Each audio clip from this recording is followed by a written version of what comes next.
Halo, Assalamualaikum warahmatullahi wabarakatuh. Apa kabar teman-teman? Kembali lagi di channel saya Calon Guru Baru. Untuk video kali ini saya akan kembali melanjutkan pembahasan mengenai soal SKB untuk keguruan atau tenaga pendidik. Oke, langsung aja ke soal-soalnya ya. Ini untuk kemampuan pedagogik guru. Untuk khusus formasi Pemprov kemarin masuk tes CPNS SKB 2018. Soal nomor 1, oke teman-teman, ini nomornya 11, kita abaikan aja ya. Di dalam proses pembelajaran, para siswa dihadapkan dengan situasi di mana ia bebas untuk mengumpulkan data, membuat dugaan atau hipotesis, mencoba-coba trial and error, mencari dan menemukan keteraturan atau pola, mengeneralisasi atau menyusun rumus beserta bentuk umum, membuktikan benar tidaknya dugaan itu. Hal ini merupakan penerapan teori belajar A. Cybernetik, B. Humanistik, C. Behaviorisme, atau D. Konstruktivisme. Oke, jadi untuk nomor 1 ini jawaban yang tepat itu adalah choice D. Konstruktivisme. Soal nomor 2, menurut teori ini peranan guru dalam pembelajaran adalah sebagai fasilitator, motivator, dan memberikan kesadaran mengenai makna kehidupan pada siswa. Teori belajar ini berusaha memahami perilaku belajar dari sudut pandang pelakunya, bukan dari sudut pandang pengamatnya. Teori belajar ini adalah A. Humanistik, B. Konstruktivisme, C. Kognitivisme, atau D. Nativisme. Oke, jadi untuk nomor 2 di mana teori belajar yang dia berusaha memahami perilaku belajar dari sudut pandang pelaku bukan dari pengamatnya disebut dengan A. Humanistik. Nomor 3, pada masa kini siswa dituntut untuk dapat belajar setiap saat dan bisa terjadi dimanapun. Hal ini terjadi karena kemajuan teknologi yang memungkinkan belajar jarak jauh dalam jaringan atau online. Pernyataan di atas sejalan dengan teori belajar A. Cybernetik, B. Konstruktivisme, C. Behaviorisme, atau D. Kognitivisme. Jawabannya A. Cybernetik. Soal nomor 4.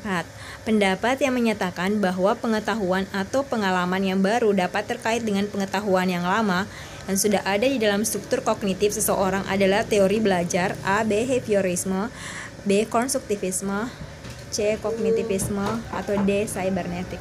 Jawaban yang tepat adalah C. Kognitivisme. Soal selanjutnya, tujuan pembelajaran yang menggambarkan proses dan hasil belajar yang diharapkan dicapai oleh peserta didik sesuai dengan kompetensinya dimuat dalam A. Silabus, B. RPP, C. Silabus dan RPP, atau D. SKL. Oke, untuk pertanyaan terakhir ini jawaban yang tepat itu adalah B. RPP. Jadi di RPP itulah yang menjelaskan atau menggambarkan mengenai proses dan hasil belajar yang diharapkan untuk dicapai oleh peserta didik itu sendiri. Soal nomor 6, komponen rancangan pelaksanaan pembelajaran terdiri dari A. Identitas, kompetensi inti, kompetensi dasar, indikator, tujuan pembelajaran, materi, metode, media pembelajaran, sumber belajar, langkah-langkah pembelajaran, evaluasi. B. Identitas, kompetensi inti, kompetensi dasar, tujuan pembelajaran, indikator, materi, metode, media pembelajaran, sumber belajar, langkah-langkah pembelajaran, dan evaluasi. C. Identitas, kompetensi inti, kompetensi dasar, indikator, tujuan pembelajaran, materi, metode, sumber belajar, media pembelajaran, langkah-langkah pembelajaran, dan evaluasi. D. Identitas, kompetensi inti, kompetensi dasar, indikator, tujuan pembelajaran, materi, metode, media pembelajaran, sumber belajar, evaluasi, dan langkah-langkah pembelajaran. Untuk soal nomor 6, jawaban yang tepat adalah A. Identitas, kompetensi inti, kompetensi dasar, indikator, tujuan pembelajaran, materi, metode, media pembelajaran, sumber belajar, dan langkah-langkah pembelajaran. Semuanya ini merupakan komponen rancangan dalam pelaksanaan pembelajaran. Soal nomor 7, silabus dan RPP sama-sama sebagai rencana proses pembelajaran dan perbedaannya adalah A. Silabus berisi kompetensi dasar sedangkan RPP mengarah pada kegiatan belajar untuk mencapai kompetensi dasar. B. Silabus bersumber dari standar isi dan standar lulusan sedangkan RPP bersumber dari standar kompetensi lulusan. C. RPP dibuat dari setiap guru sedangkan silabus dibuat oleh tim guru. D. RPP dan silabus keduanya disusun oleh setiap satuan pendidikan. Oke, jadi perbedaan dari silabus dan RPP yang paling tepat di sini ada di choice A. Silabus berisi kompetensi dasar, sedangkan RPP lah yang mengarahkan untuk pencapaian si kompetensi dasar tersebut. Nomor 8, salah satu prinsip dalam penyusunan rencana pelaksanaan pembelajaran atau RPP adalah A. Materi atau bahan ajar berbasis kompetensi. B. Pembelajaran dirancang dengan berpusat pada peserta didik. C. RPP bersumber dari silabus. A. Alokasi waktu sesuai dengan jadwal dari setiap satuan pendidikan. Oke, untuk nomor 8 ini jawaban yang paling tepat itu ada di poin B. Pembelajaran dirancang dengan berpusat pada peserta didik. Nomor 9, rencana pelaksanaan pembelajaran atau RPP disusun untuk setiap KD yang dapat dilaksanakan dalam satu kali pertemuan atau lebih, dijabarkan dari A. Silabus untuk pembuatan indikator dan tujuan pembelajaran dalam upaya mencapai KD. B. Silabus untuk pembuatan tujuan pembelajaran dan materi dalam upaya mencapai KD. C. Silabus untuk pembuatan indikator dan penilaian dalam upaya mencapai KD. Atau D. Silabus untuk mengarahkan kegiatan belajar peserta didik untuk sebagai upaya mencapai KD. Oke, jawaban yang tepat itu ada di choice D. Silabus untuk mengarahkan kegiatan belajar peserta didik dalam upaya mencapai kompetensi dasar.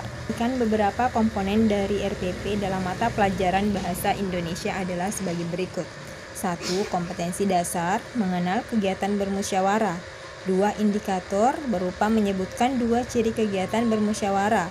3. Tujuan pembelajaran, berupa setelah pelaksanaan pemilihan ketua kelas siswa dapat menyebutkan 2 ciri kegiatan musyawarah dengan benar. Berdasarkan komponen-komponen RPP tersebut, prinsip ini digunakan untuk A. Memberikan umpan balik dan tindak lanjut. B. Mendorong partisipasi aktif peserta didik. C. Memperhatikan perbedaan individu peserta didik. Atau D. Keterkaitan dan keterpaduan. Oke, jadi dari komponen ini kita bisa lihat bahwa prinsip itu menggunakan poin D. Keterkaitan dan keterpaduan. Oke, demikian video untuk kali ini yang saya kemukakan tadi. Semoga bisa menambah literatur teman-teman dalam memahami soal-soal SKB keguruan sebelum menghadapi tes SKB nantinya.